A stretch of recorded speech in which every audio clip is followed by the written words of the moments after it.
Hello, class, and welcome to This Week in Diverse Populations. This week we'll be focusing on LGBTQ plus and Two-Spirit identities with special attention to a little bit of the historical development of the Two-Spirit concept in Indigenous cultures.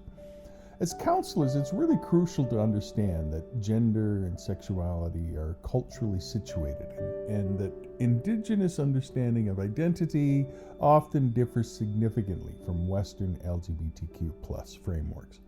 So the whole term Two-Spirit emerged in the 1990s at the Third Annual Intertribal Native American First Nations Gay and Lesbian Conference in Winnipeg, Canada. And it was chosen to replace colonial terms that carried stigmatized connotations. The Two-Spirit identity integrates both gender and spiritual roles within Indigenous cultural contexts. And understanding this history helps counselors practice cultural humility and integrate respect for traditional gender diversity into treatment planning.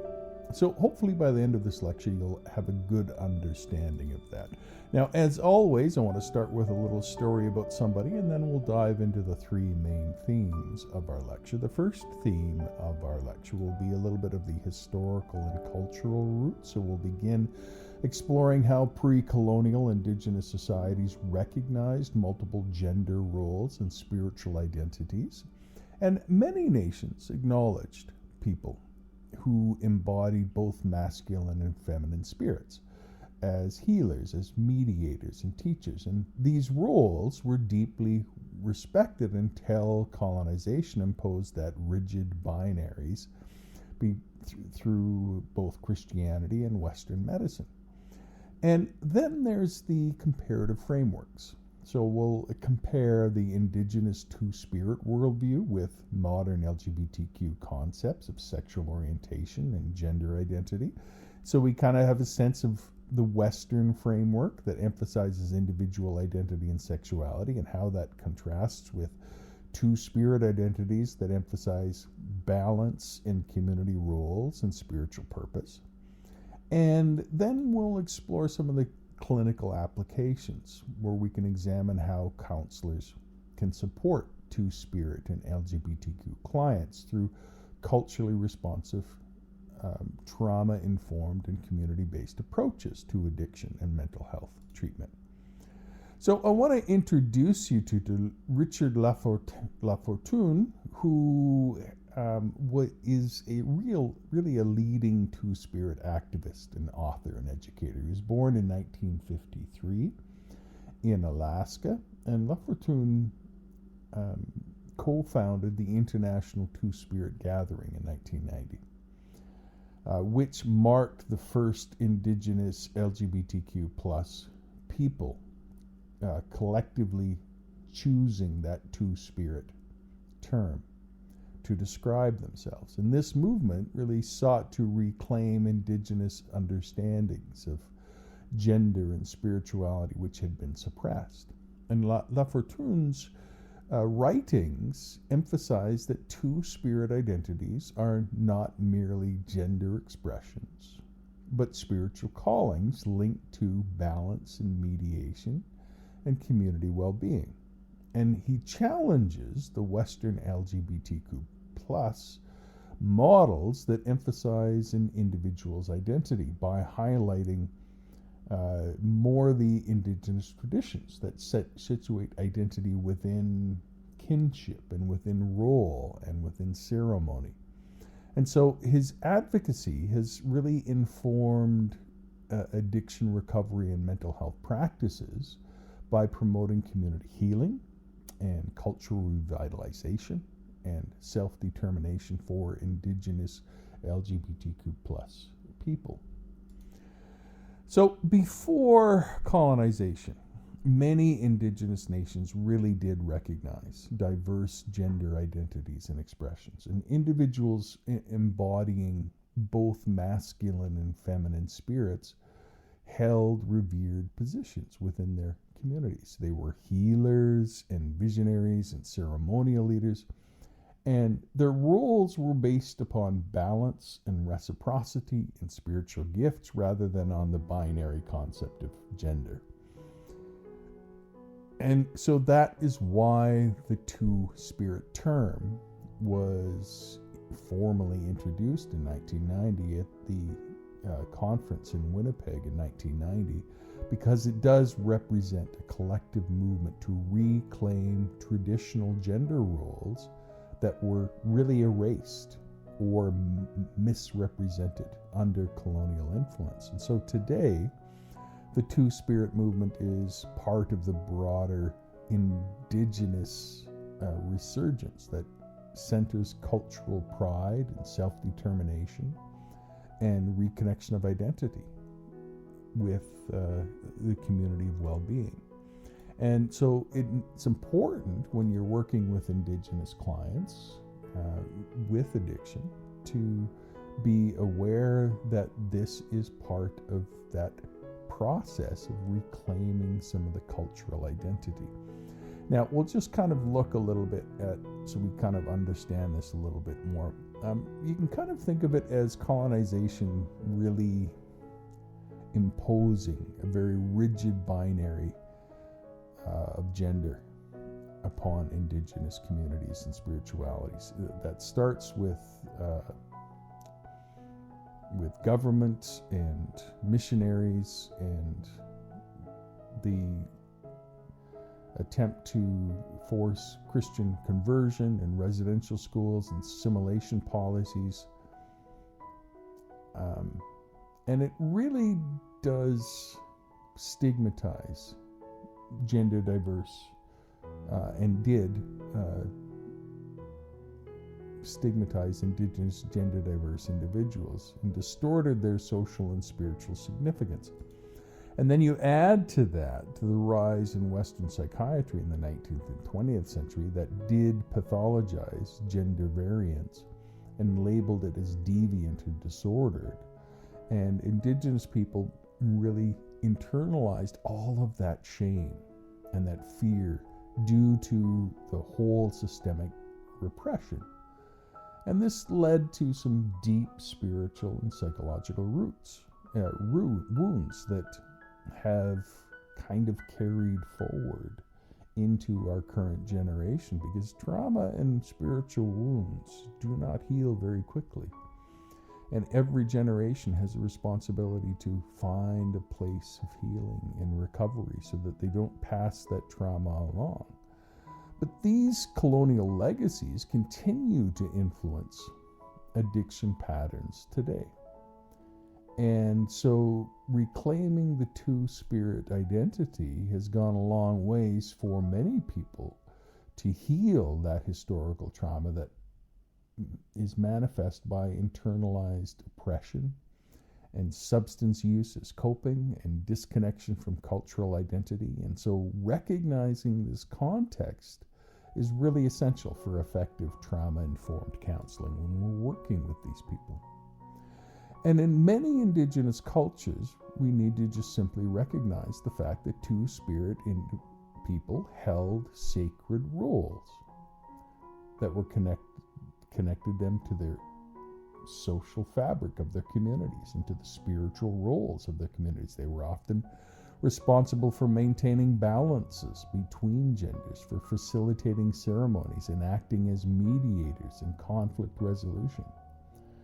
Their presence really symbolized harmony and the integration of opposites.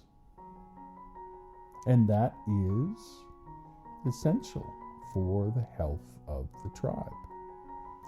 And so two-spirit individuals often carried responsibilities such as naming children, preparing the deceased for burial, and preserving songs and oral traditions.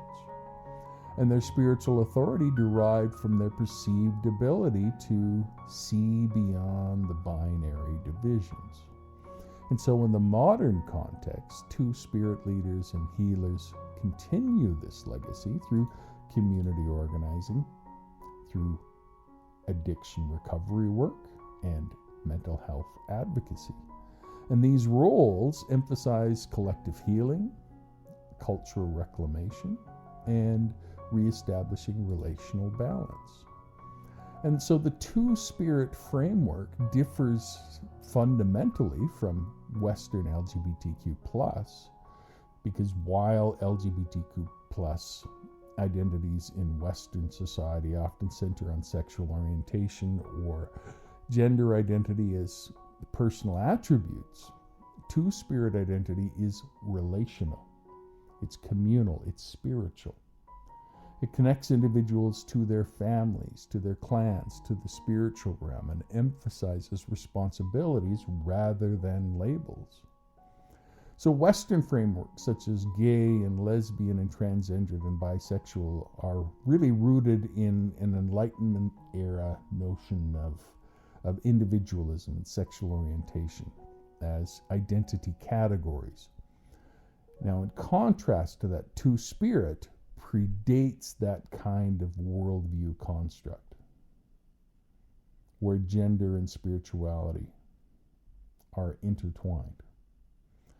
And so counselors should be aware that two-spirit clients may not identify with mainstream LGBTQ+ labels and may find greater healing in tradition and ceremony, and not in Western spaces. And it's important to respect that distinction and allow for some cultural affirming care in the midst of that. Because despite centuries of cultural disruption, two-spirit peoples and communities have really demonstrated some remarkable resilience through activism and cultural vitalization and artistic expression. And so they have reclaimed their repressed histories and their identities, their storytelling, their songs, their ceremony, all of which is very powerful for restoring wellness. And we can tap into that strength in the therapeutic process. And for the modern two-spirit movements, they do a great job at fostering community resilience through gatherings and social media and partnering with Indigenous as well as non-Indigenous LGBTQ organizations, recognizing that there is a difference between the two. So for counselors, understanding this resilience helps to guide some strength-based approaches when we're dealing with clients that identify as two-spirit. A client's cultural pride is a great strength. Their spirituality is a great strength. Community belonging becomes integral to recovery and mental wellness. Knowing that they belong, that they can participate in cultural events, that they have self-acceptance, that they have acceptance in the community, that we are reducing that internalized stigma, all goes a long way in helping in that recovery. So counselors need to approach work with two-spirit clients through both the cultural and the clinical lens. You need to recognize that there's historical trauma, and that includes the loss of cultural identity and suppression of traditional roles, and that continues to influence mental health and substance use patterns. Counselors should recognize these systemic and intergenerational wounds rather than viewing symptoms in isolation.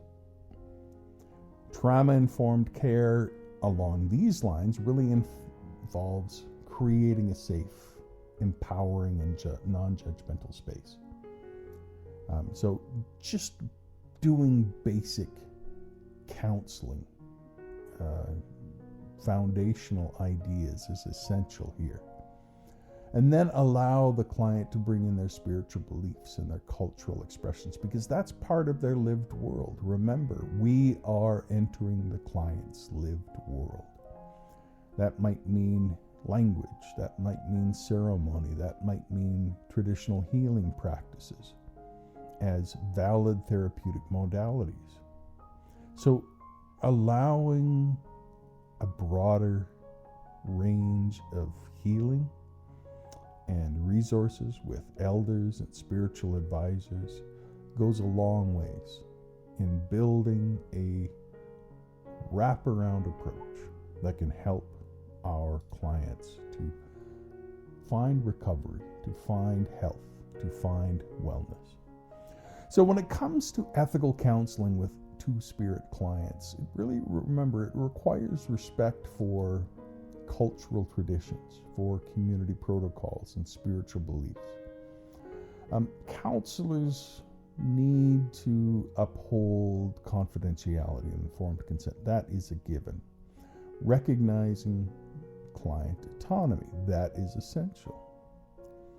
And it's important to be supportive of their cultural symbols, at least in the sense of allowing the client to hold to those symbols, because collaborating with two-spirit leaders and elders supports the recovery and resilience of the client, because it gives them cultural authenticity, it gives them spiritual authenticity. And those are extremely powerful recovery tools, particularly around addiction and discrimination and trauma. And our role here is to help that. Now, I want to just explore an individual, and we'll just look a little bit at a case study. We'll call this person Tanya, 29 years old, an Indigenous, identifies as two-spirit person, and they've sought help for alcohol dependence and depression. They had many years feeling rejected and isolated, and so they kind of feel like their substance is a way of numbing the feelings because they feel excluded. They don't really feel like they belong to the LGBTQ plus space. They've lived most of their life in a small community where there isn't any real community like that anyways. And so when they moved to the city, then they still didn't feel like they belonged. And so the counselor adopts a trauma-informed, culturally ground approach. And they invite Tanya to reconnect with traditional practices, to explore their two-spirit identity, and to go to some gatherings. And together they integrate some mindfulness and some narrative therapy techniques with some Indigenous healing rituals. Tanya engages in some smudging and some talking circles with her community. And over the next several months, Tanya starts to report a profound increase in self-acceptance, a strengthened spiritual connection, and a decrease in alcohol use.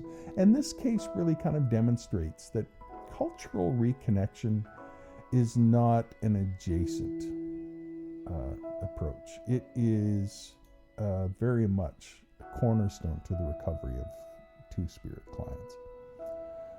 So clinical collaboration with elders and spiritual mentors can go a long ways to help enhance the authenticity of a person and help them to find their own autonomy and their own sense of self. So when we as counselors work with people of two-spirit backgrounds, we need to kind of remember that we all carry our own bias, and so it's important to be aware of what our bias is. Cultural humility is the foundation for effective counseling with two-spirit and Indigenous LGBTQ plus clients.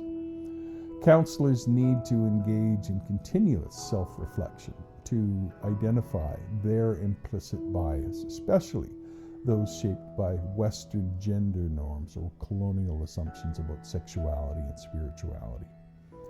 Self-awareness really involves asking, how do my cultural beliefs influence how I view gender and identity?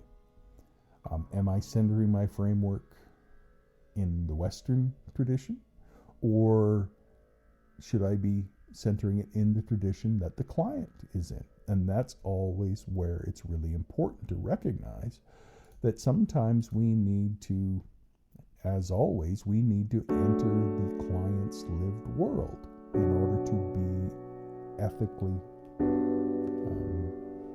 practicing, because it's the client's world where they will be living. And so it doesn't matter if we're fixing things outside of their world. If their lived world is a place that we are not impacting, then we need to change that. And we need to do that by first recognizing the foundations of that lived world and help to build upon those foundations. So, some key terms for today's lecture. The first term is the idea of two-spirit. And this is a modern term, but it's intended to represent the ancient idea of Indigenous people, that many Indigenous people embody both masculine and feminine spirits and fulfilled a unique spiritual and ritual role within their nations. And it's something that reflects balance and community. And so it's not merely gender identity or sexual orientation or anything like that. It's something that surpasses that. So it is distinct from LGBTQ. And it is uniquely Indigenous. Then there is cultural humility, the idea that we need to reflect upon ourselves, be self-critical, and be open to learning from the client's worldview and to enter into the client's lived world. And then finally, historical trauma refers to that whole cumulative emotional and psychological wounds that are passed down through the generations due to colonization, due to forced assimilation and cultural erasure.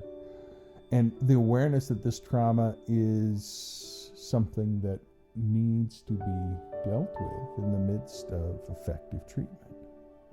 Now, what's the framework that best supports culturally safe counseling for two-spirit clients? And here I would suggest that it is cultural humility. As you know, I think cultural competence is a great goal that we will never really reach, but cultural humility at least helps us recognize that we don't know a lot of things. And as long as we recognize that, then we can move forward and allow the client to be the expert in their own lives as they are. So as we close out this lecture, I just want to remind you that two-spirit identity really does represent a sacred balance of gender and spirit and community responsibilities. So for counselors, this means moving beyond those Western categories of identity to really embrace a relational and culturally grounded model of care. Healing for two-spirit individuals is not solely individual. It is communal. It is about helping them to find their place within the community and also to recover from addiction. Hope you enjoyed this lecture, and I will see you next week. You take care. Bye-bye.